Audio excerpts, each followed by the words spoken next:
At the age of 21, I held a maintenance and custodial position at a nearby daycare.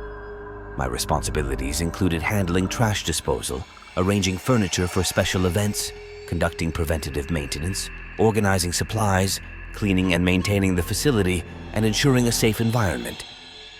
I also had to report any suspicious activity that might indicate child abuse or mistreatment. Some days, I found myself opening and closing the facility, a demanding job as I worked alongside an older individual, Bob, who served as my boss most of the time. The daycare, situated on the grounds of a Catholic school and church, welcomed children of all religions. One day, as I was completing tasks in the basement, which served as storage for outdoor toys, I heard muffled voices and laughter. Despite thoroughly checking every room, I couldn't find any children. Curiosity led me back to the basement, where I discovered a moving toy car and heard a child's voice.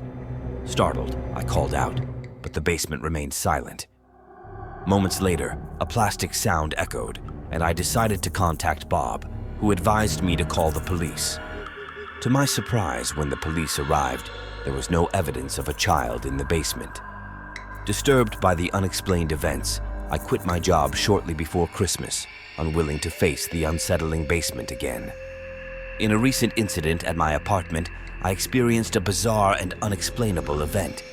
Living alone, I don't take any medication or have a diagnosed condition affecting my awareness. One night, after a long day at work in the gym, I fell asleep on the couch. Suddenly awakened around 11 p.m., I heard a female voice calling my name from the living room. Startled, I checked but found no one. Although I downplayed it as a hallucination due to fatigue, it remained a haunting memory. At 27, living with my brother James, I encountered a series of strange events in our shared house.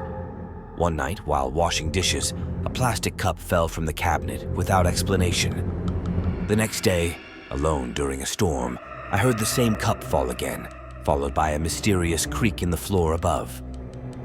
Concerned, I discussed these events with James, who seemed unaware.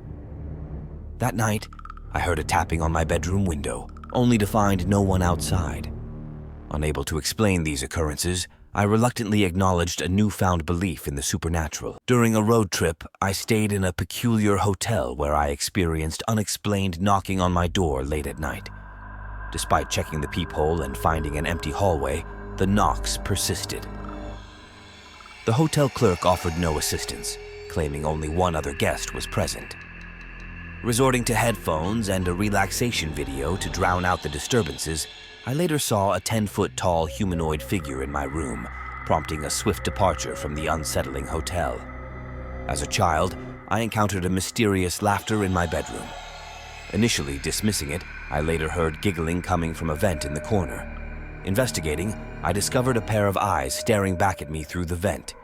Terrified, I called for my mom, but by the time she arrived, the noises and the eyes had vanished. Despite my insistence, nothing paranormal occurred in that room again.